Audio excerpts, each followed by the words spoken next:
No próximo capítulo da novela Dona de Mim, tudo começa quando Ellen, ao lado de Hudson, deixa claro que o tempo está jogando contra eles. Em uma conversa discreta, os dois voltam a falar sobre dinheiro e entram em consenso.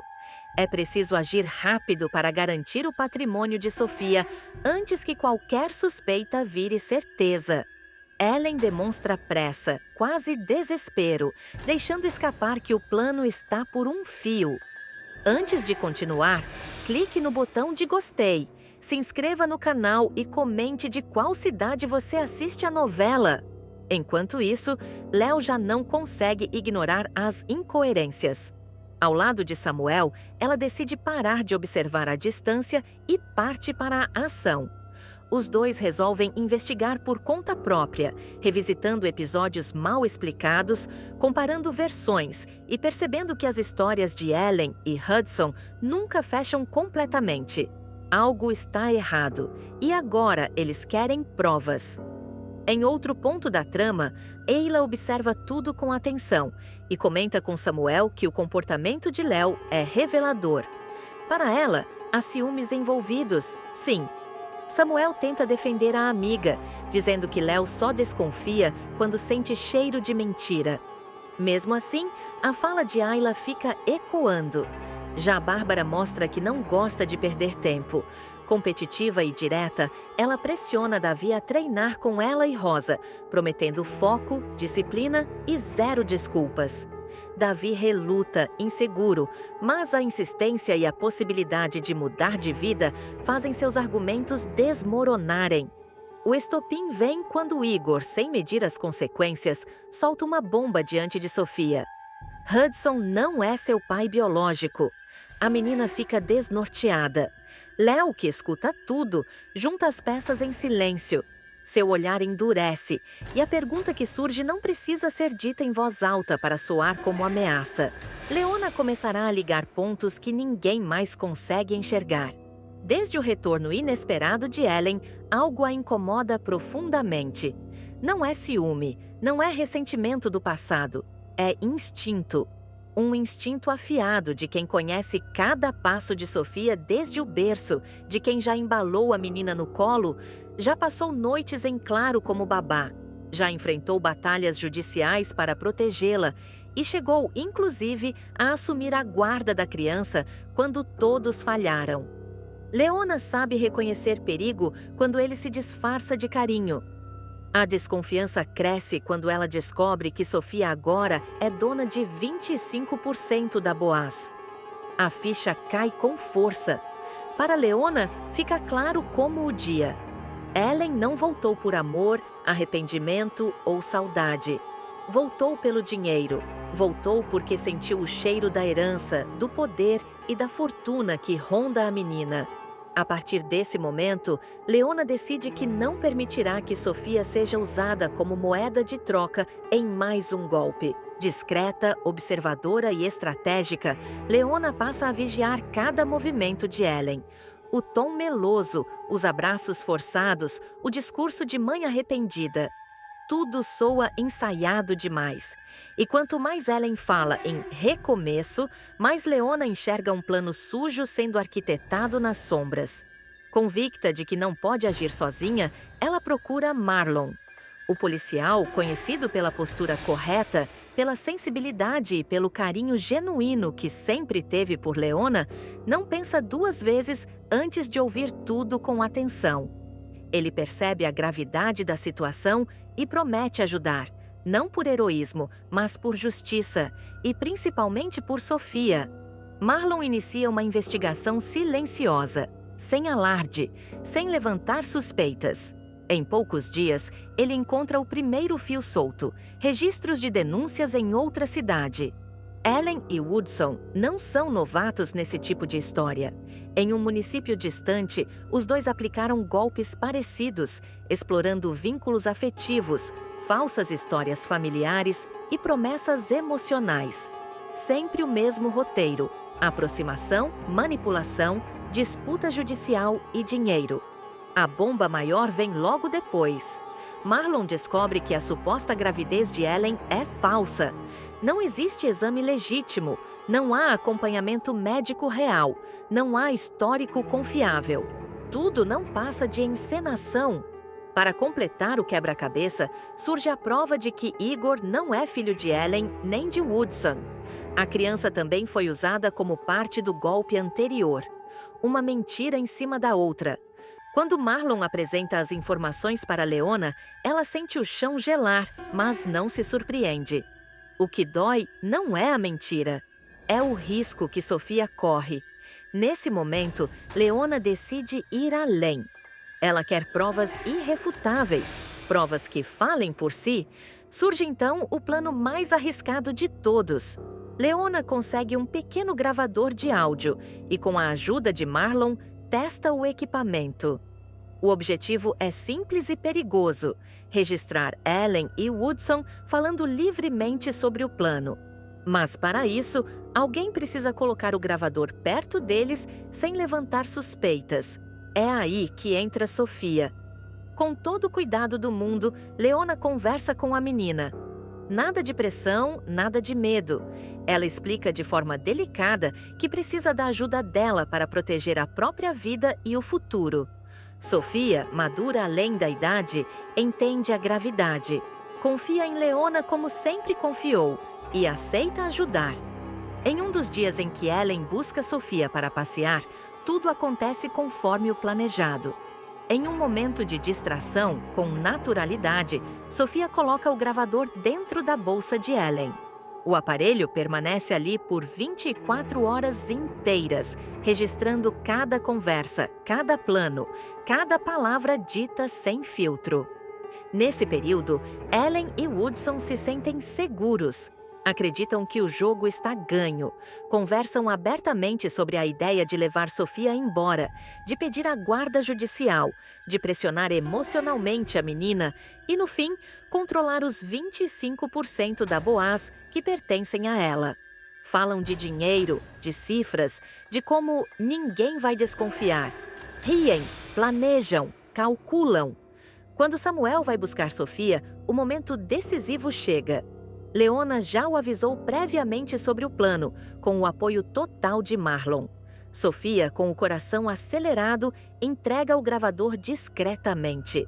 Samuel percebe a seriedade da situação e não faz perguntas. Ele sabe que aquilo pode mudar tudo. Reunidos, Samuel, Leona e Marlon escutam o conteúdo. O silêncio toma conta do ambiente à medida que as vozes de Ellen e Hudson ecoam, frias, calculistas, cruéis. Cada frase confirma o pior. Não há mais dúvidas, não há espaço para defesa.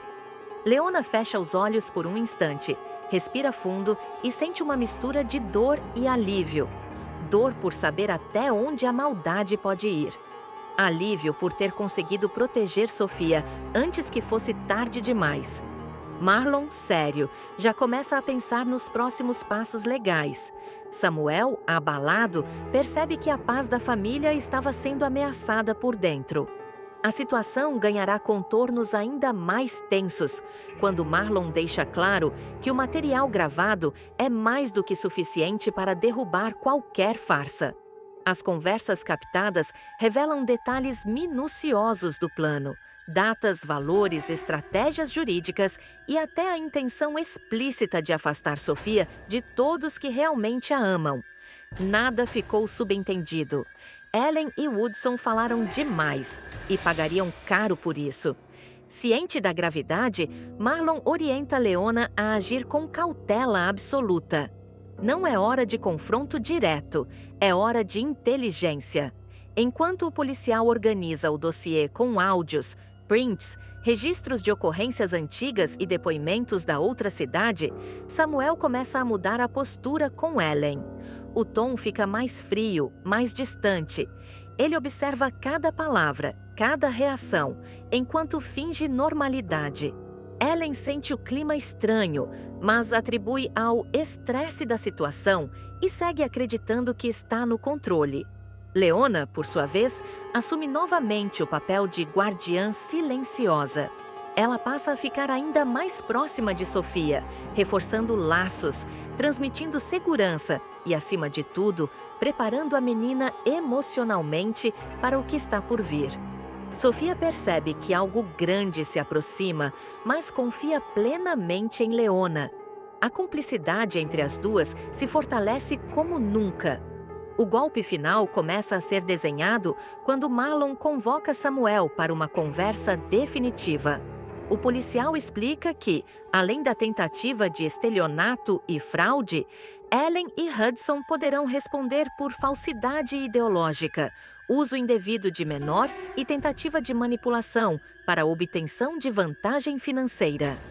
Samuel fica em choque. Cada palavra é um soco no estômago. Ele percebe que abriu as portas da própria casa para inimigos disfarçados. Sem saber que já estão cercados, Ellen e Woodson dão mais um passo em falso.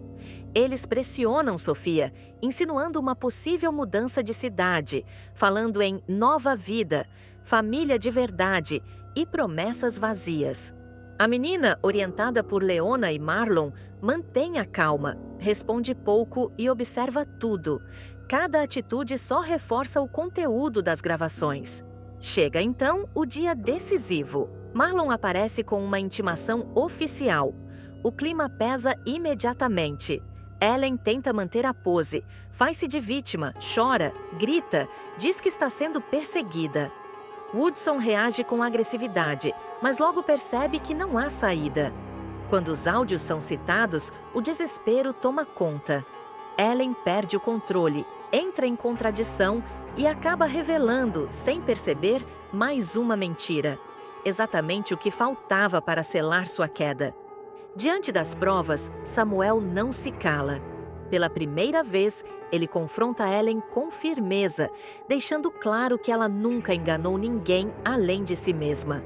Leona observa tudo à distância, com o coração acelerado, mas com a certeza de que fez a coisa certa. Sofia permanece ao lado dela, segura, protegida. Danilo pedirá Filipa em casamento e uma reviravolta daquelas começará a sacudir a novela.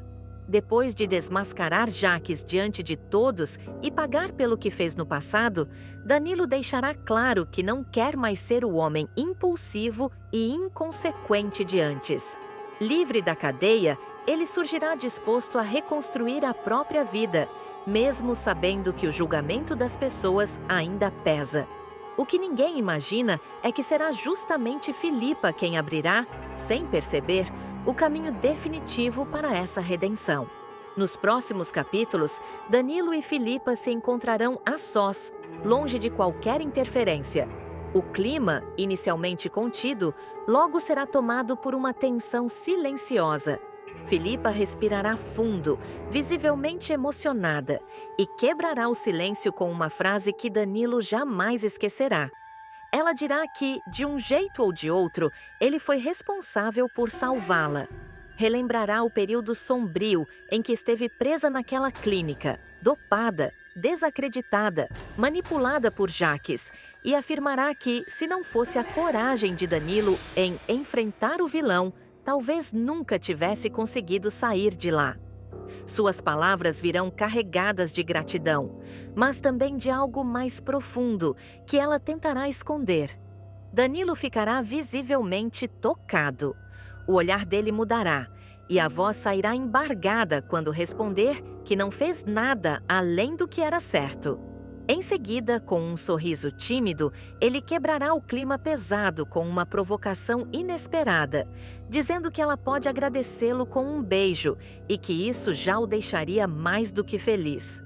Filipa hesitará por alguns segundos, como se estivesse lutando contra seus próprios sentimentos, até finalmente admitir que também está gostando dele e que já não conseguia mais fingir indiferença. Sem dizer mais nada, os dois se aproximarão lentamente e se beijarão de forma intensa, um beijo carregado de tudo o que ficou reprimido. Será um daqueles momentos em que o mundo parece parar e os dois se entregam sem pensar nas consequências. O clima entre eles ficará ainda mais forte, e a decisão de sair juntos surgirá quase como algo inevitável. Danilo levará Filipa para um jantar simples, porém cheio de significado. A conversa fluirá com naturalidade, misturando risadas, confissões e lembranças dolorosas que agora parecem menos pesadas quando compartilhadas. Filipa confessará seus medos, falará do trauma que ainda carrega e da dificuldade de voltar a confiar. Danilo, por sua vez, abrirá o coração e admitirá que sempre sonhou em ter uma família, mas que nunca se sentiu digno disso até agora. A noite avançará e a conexão entre os dois se tornará impossível de ignorar. Impulsivos, eles decidirão prolongar o encontro e acabarão indo para um motel. A cena será marcada por intensidade, entrega e emoção, mostrando dois personagens que, apesar de todas as feridas, encontram um no outro um refúgio inesperado. Será uma noite que mudará completamente o rumo da história dos dois. Algum tempo depois, nos próximos capítulos, Filipa começará a sentir enjoos frequentes e um cansaço fora do comum. Inicialmente, ela tentará ignorar os sinais, atribuindo tudo ao estresse dos últimos acontecimentos. No entanto, os sintomas se intensificarão e ela decidirá procurar um médico. O suspense tomará conta da cena, com Filipa visivelmente apreensiva enquanto aguarda o resultado dos exames. Quando o médico confirmar a gravidez, Filipa ficará em choque. A notícia cairá como uma bomba, misturando alegria, medo e insegurança. Ela pensará em tudo o que passou, nas dores recentes e nas mudanças que essa descoberta trará.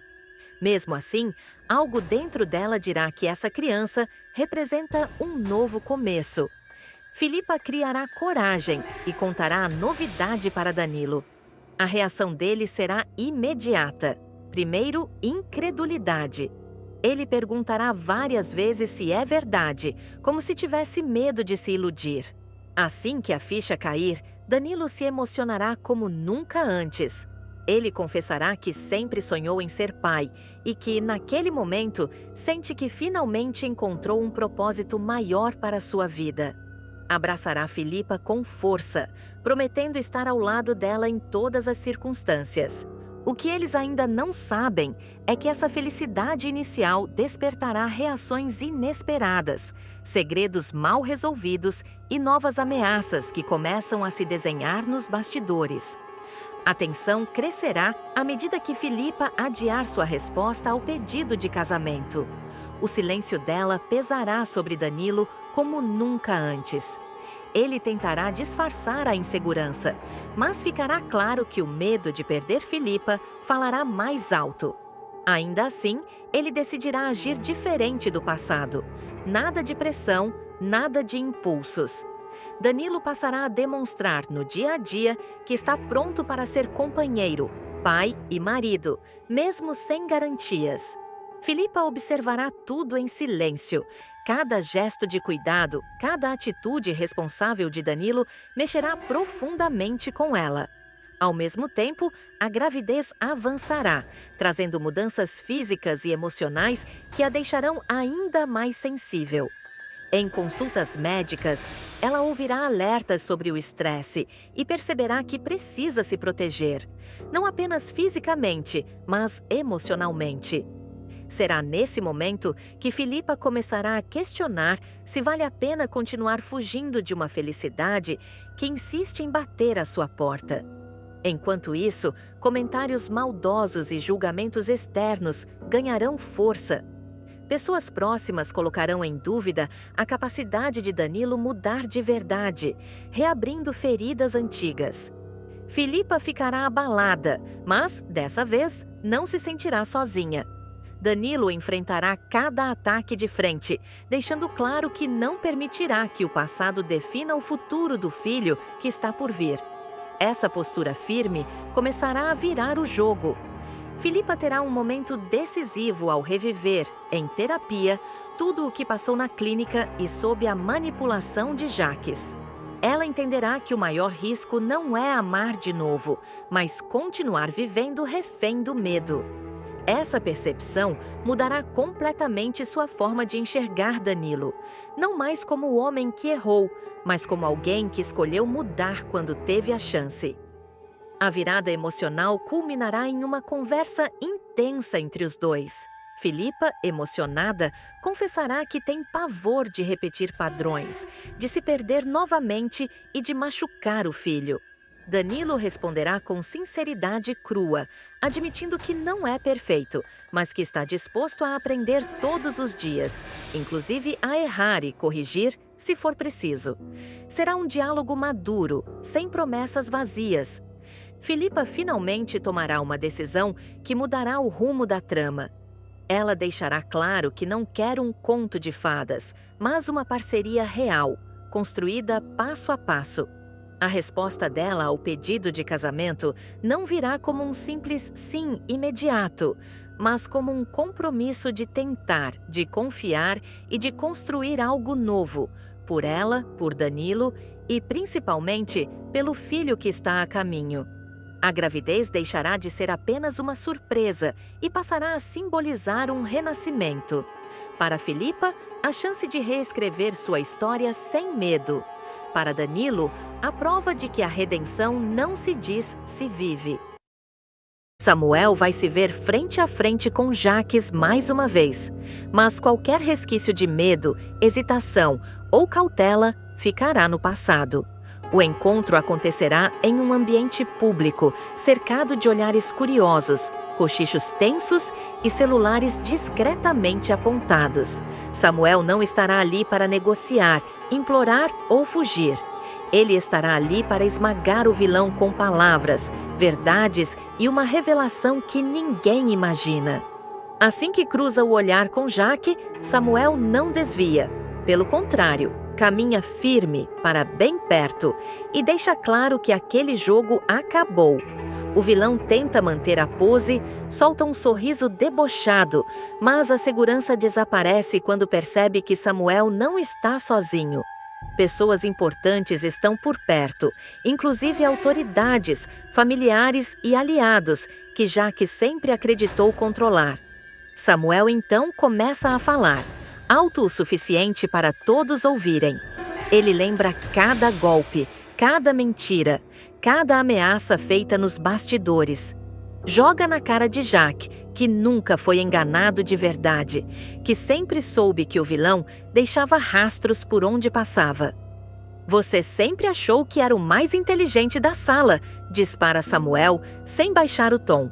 Mas o teu erro foi achar que ninguém estava observando. A humilhação é cirúrgica. Samuel expõe manobras financeiras, acordos sujos, documentos forjados e alianças feitas na calada da noite.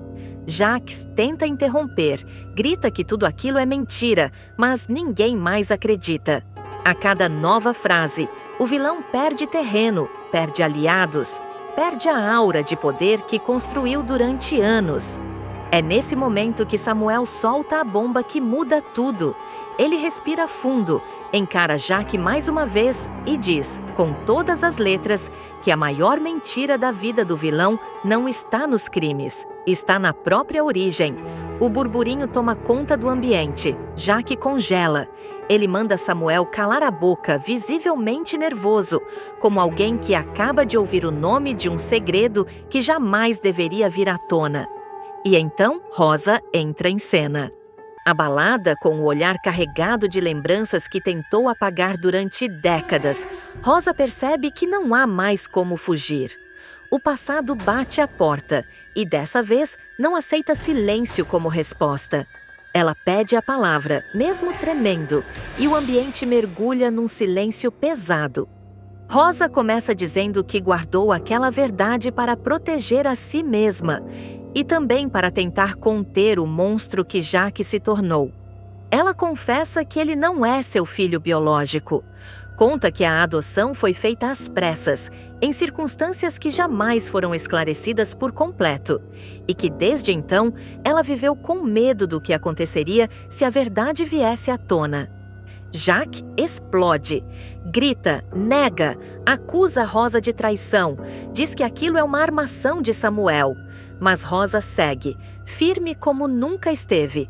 Ela afirma que não existe herança, não existe direito, não existe vínculo legal que sustente qualquer reivindicação do vilão. Você nunca foi quem dizia ser, declara, com a voz embargada, mas decidida. Samuel aproveita o impacto e completa. Jaque não terá ninguém para defendê-lo.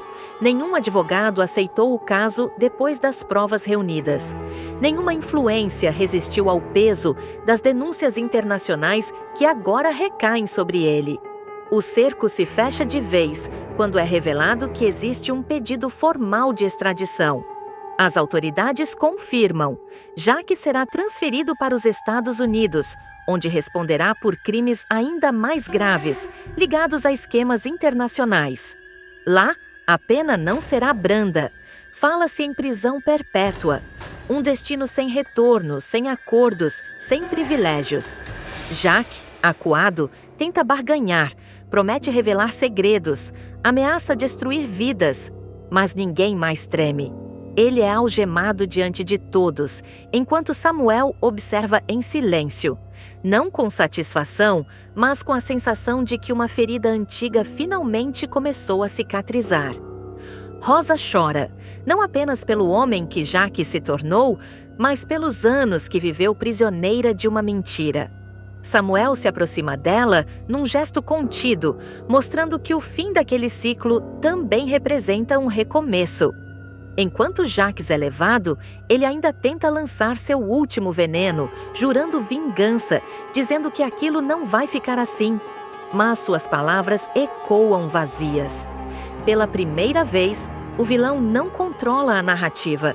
E nos próximos capítulos, as consequências dessa revelação prometem abalar alianças, expor novos segredos do passado e colocar outros personagens no centro de um jogo que ainda está longe de terminar. O impacto da queda de Jaque continuará se espalhando como uma onda de choque, atingindo personagens que jamais imaginaram ser afetados por aquela verdade enterrada por décadas.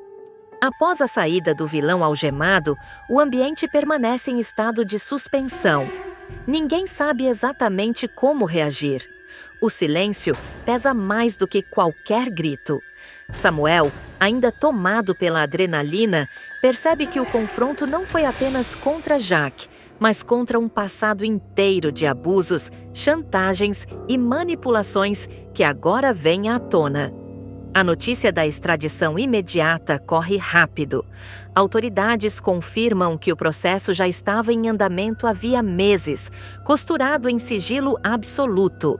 Jaque vinha sendo monitorado por crimes financeiros internacionais, lavagem de dinheiro e conexões com esquemas ilegais fora do país. O que parecia apenas uma disputa familiar se revela parte de algo muito maior e muito mais sombrio.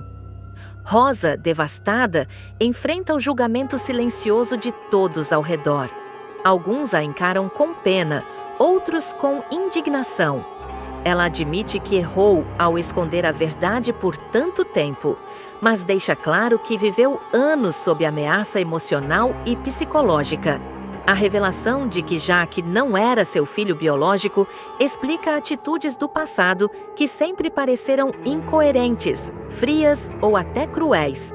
Samuel, por sua vez, passa a ser pressionado. Pessoas se aproximam, querendo respostas, querendo detalhes, querendo saber desde quando ele sabia de tudo. Ele não se esquiva. Afirma que desconfiava, que juntou peças ao longo dos anos e que só esperou o momento certo para derrubar Jaque de uma vez, sem margem para retorno. Enquanto isso, Jaque chega ao presídio provisório, já sob custódia internacional. Ali, longe das câmeras e do público, o vilão finalmente perde o controle. Ele surta, quebra objetos, grita nomes do passado, acusa Rosa, Samuel e até pessoas que nunca tiveram ligação direta com sua queda. Pela primeira vez, ele entende que não há plano B. Nos bastidores, documentos começam a aparecer. contas bloqueadas. Empresas ligadas a Jacques entram em colapso. Antigos aliados se apressam em negar qualquer proximidade. Outros tentam acordos para salvar a própria pele.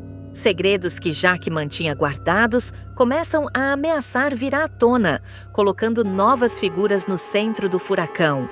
Samuel percebe que, ao desmascarar Jacques, abriu uma caixa de Pandora. Ele vence a batalha, mas a guerra deixa marcas.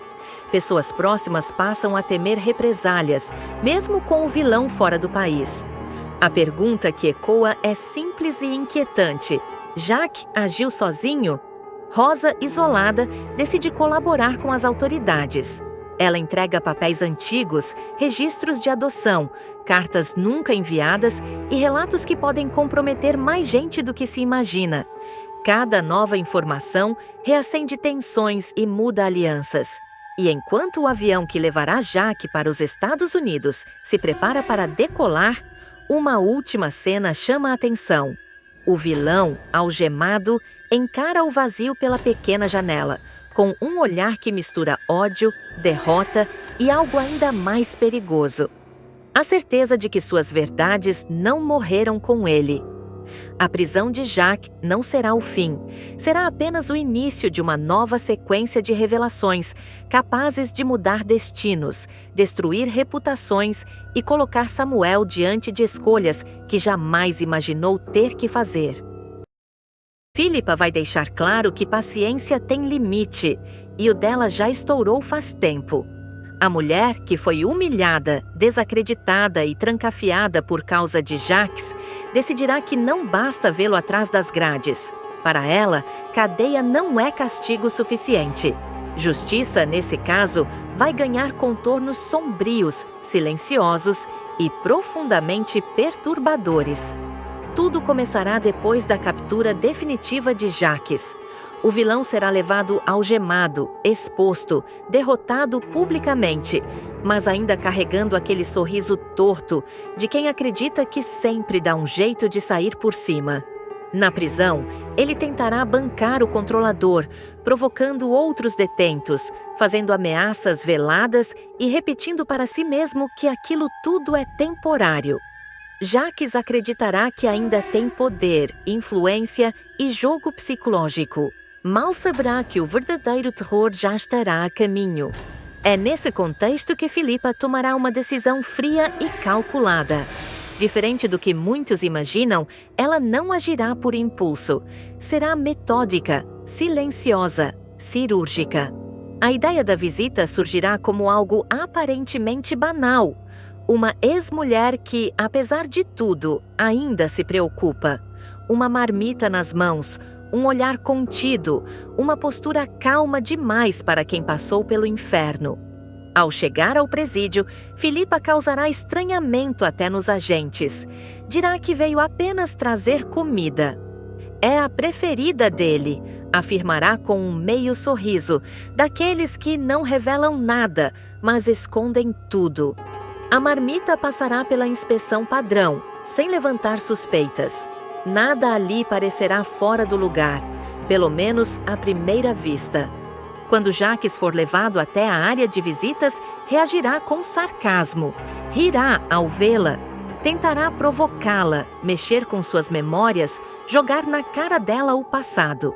Mas Philippa não morderá a isca, pelo contrário, ela se mostrará serena, quase gentil. Falará baixo, olhar firme, palavras medidas. Cada gesto dela deixará o vilão desconfortável, como se algo estivesse fora do eixo. Philippa dirá que aquilo não é uma reconciliação, é um acerto, um fechamento de ciclo. Jacques, convencido de sua própria esperteza, aceitará a comida sem hesitar. Comerá com gosto. Comentará que estava mesmo com saudade daquele sabor. Chegará a rir, dizendo que ela finalmente aprendeu a perdoar. E será exatamente nesse momento que o jogo começará a virar. Pouco tempo depois, ainda na cela, Jacques sentirá os primeiros sinais. Um mal-estar estranho, a visão levemente turva, um zumbido insistente nos ouvidos. Ele tentará se levantar, mas as pernas não responderão como antes. O coração baterá acelerado demais, fora de ritmo. Suas mãos começarão a tremer. A princípio, ele achará que é ansiedade, raiva acumulada, estresse da prisão. Mas rapidamente o corpo dará sinais de que aquilo é muito pior. As paredes da cela parecerão se mover. As sombras ganharão formas próprias. Sons inexistentes começarão a ecoar, como sussurros vindos de todos os cantos. Jacques começará a suar frio. A respiração ficará descompassada. Ele se arranhará sem perceber, como se algo estivesse rastejando por dentro da pele. Tentará gritar por ajuda, mas a voz sairá falha, embaralhada. Os outros detentos se afastarão, assustados com o surto repentino. As alucinações se intensificarão. O vilão verá rostos distorcidos nas paredes. Ouvirá risadas que não existem. Sentirá cheiros que remetem ao passado, misturados com imagens desconexas. Em desespero, Jacques se jogará no chão da cela, se debatendo, batendo a cabeça, como alguém completamente fora de si. Os agentes penitenciários tentarão contê-lo, mas ele já estará em outro lugar. Um lugar escuro, fragmentado, onde a lógica não funciona. A mente de Jacques começará a se partir em pedaços. Com o passar das horas, o efeito se tornará ainda mais devastador. Jacques não conseguirá mais reconhecer onde está. Confundirá dia com noite, pessoas com fantasmas, presente com passado. Ele perguntará repetidamente quem é, onde está, por que está ali. Não se lembrará do próprio nome, muito menos da mãe, dos sobrinhos ou de qualquer laço que um dia teve. A identidade dele começará a desaparecer como areia, escorrendo pelos dedos. E é então que Abel surgirá. Nos delírios de Jacques, Abel aparecerá primeiro de longe, como uma silhueta. Depois, cada vez mais próximo. O rosto sério, o olhar fixo, a voz calma e ameaçadora. Abel o chamará pelo nome, repetidas vezes, dizendo que ele não pode fugir, que a conta chegou, que o tempo acabou.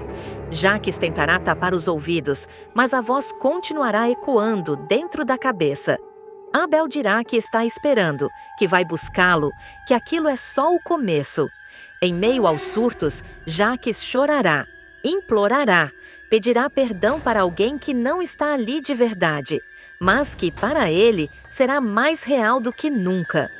Enquanto isso, Filipa, do lado de fora, seguirá sua vida com uma frieza assustadora, sem escândalo, sem confissão, sem deixar rastros, apenas com a certeza de que devolveu tudo aquilo que recebeu, multiplicado. O estado de Jacques vai se agravar de forma irreversível. Já não se tratará apenas de um surto isolado. O vilão passará a viver em um estado constante de confusão, alternando momentos de silêncio absoluto com crises violentas. Na cela, ele ficará encolhido em um canto, murmurando frases sem sentido, repetindo nomes desconexos, como se tentasse montar um quebra-cabeça impossível dentro da própria cabeça. Os outros detentos começarão a evitá-lo. Alguns dirão que ele está possuído, outros que enlouqueceu de vez. Os agentes penitenciários registrarão ocorrências atrás de ocorrências. Jacques passará a acordar gritando no meio da noite, chamando por pessoas que já não reconhece conscientemente, mas que seguem presas em algum lugar profundo da mente despedaçada. Em determinados momentos, ele se levantará de repente, encarando o vazio, como se estivesse vendo alguém diante dele. Apontará para a parede, afirmando que Abel está ali, esperando, sorrindo. Dirá que Abel prometeu voltar, que disse que ainda falta pouco, que o tempo dele está acabando. O pânico será tão real que Jacques implorará para ser transferido, isolado, medicado. Qualquer coisa que o faça parar de ver e ouvir aquilo que ninguém mais vê. Os médicos da prisão serão chamados. Avaliações psicológicas indicarão um quadro gravíssimo de ruptura mental. Jaques não responderá às perguntas básicas. Não saberá informar idade, nome completo ou passado recente. Ao ser confrontado com fotos da própria família, não demonstrará qualquer reação. Olhará as imagens como se fossem de estranhos. Em certos momentos, rirá sem motivo. Em outros, chorará de forma convulsiva. O processo judicial sofrerá reviravoltas. Sem condições mentais de acompanhar audiências, Jaques perderá completamente o controle da própria defesa. Advogados abandonarão o caso. O juiz determinará avaliações constantes, enquanto a reputação do vilão desmorona não apenas como criminoso, mas como alguém que deixou de existir enquanto pessoa consciente. Filipa acompanhará tudo à distância. Receberá notícias fragmentadas, comentários, boatos. Em nenhum momento demonstrará arrependimento. Pelo contrário, cada informação confirmará que o plano funcionou exatamente como ela previu. Para ela, Jaques não está pagando com o corpo, mas com aquilo que mais valorizava: a mente, o controle, o poder psicológico sobre os outros. Dentro da cela, Jaques passará a viver quase exclusivamente nos delírios. Abel surgirá com mais frequência, não mais apenas como ameaça, mas como presença constante. Em alguns momentos, Abel ficará em silêncio, apenas observando. Em outros, falará que tudo aquilo poderia ter sido evitado, que as escolhas levaram até ali, que não existe fuga quando a consciência cobra. Jaques tentará discutir, negar, fugir, mas o cenário sempre se repetirá. Grades se fechando, paredes se aproximando, a sensação de estar preso dentro da própria cabeça. Ele baterá contra o próprio peito, como se quisesse arrancar algo de dentro. Gritará que quer acordar. Perguntará se aquilo é um sonho, e Abel responderá que não. Com o passar do tempo, Jaques deixará até de reagir. O olhar ficará vazio, os movimentos lentos, a identidade completamente apagada. O homem que aterrorizou tanta gente se tornará apenas uma sombra, um corpo presente e uma mente ausente, preso em um looping eterno de culpa, medo e alucinação.